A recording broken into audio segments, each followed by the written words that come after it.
Okay, so let's get into this.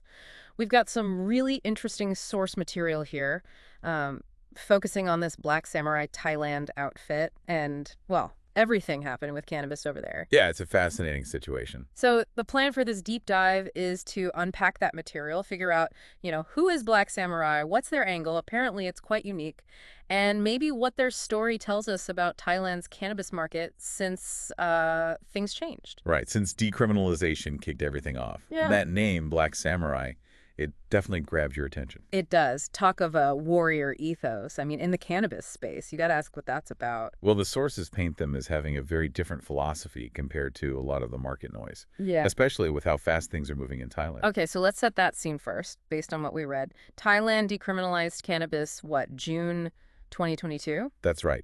And the sources describe it as a full-on green rush since then. I mean, the numbers are pretty wild. Yeah, like over 20,000 dispensaries in less than 2 years, and they gave away 1 million plants or something. It sounds intense. Very intense. The source even talks about Bangkok becoming the Amsterdam of Southeast Asia. But it also mentions the chaos that came with that. Right, total chaos, which makes this Black Samurai group stand out, maybe. They're based in Phuket, yeah. Down in Phuket. And described as part dispensary, part hash lab, all discipline. That's the key phrase the source uses. All discipline. So the samurai idea isn't just like a cool name for tourists. That doesn't seem like it, no. The source really pushes this idea of discipline over hype, craft over clout. The sword is just a metaphor, it says. Their weapon is like precision hash making. Okay, so less gimmick, more artisan approach. Exactly. They're presented as serious craftspeople. And the source tries to back this up, pointing to their participation in events. Like what? Well, the Terp Trials back in November 2023, it's described as this live hash competition where everyone uses the same material, same weight, same grow. Ah, okay, so it really comes down to pure technique then. Pretty much. Yeah. A real test of skill, not just marketing spin. And they were apparently judges, too, for ice and rosin at something called the 7-Cup session.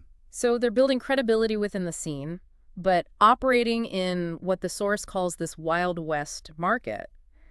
That must be tough. What challenges does the source actually mention?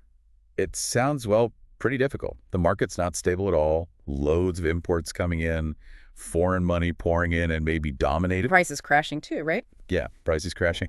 And this underlying fear, that the government might roll back the policy changes, that creates a lot of uncertainty. Okay, that sounds like a really tricky environment. How does Black Samurai handle that according to the material? The source says they're basically carving a lane built on grit and boutique resilience. Boutique resilience. So focusing small and high quality, maybe, not trying to be the biggest. Sort of weathering the storm that way, yeah.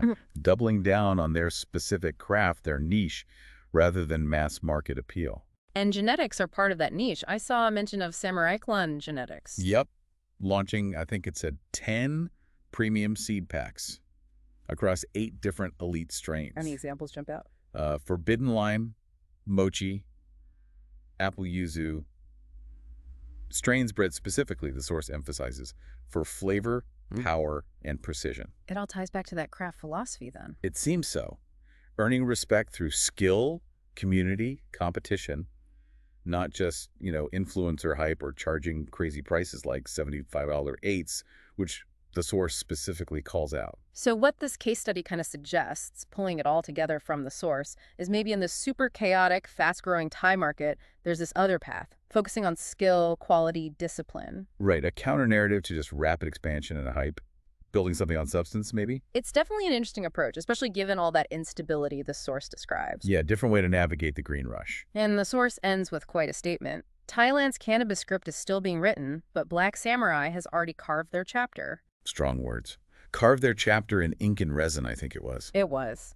Which, leaves you wondering, in a market that sounds so uncertain, with fears of rollbacks and prices dropping like stones all mentioned right there in the sources, what does it really mean to have carved a chapter? Can that legacy really be set when the ground's still shaking so much? Exactly. Can you truly carve something permanent in resin when the whole scene might change tomorrow? That's something to think about.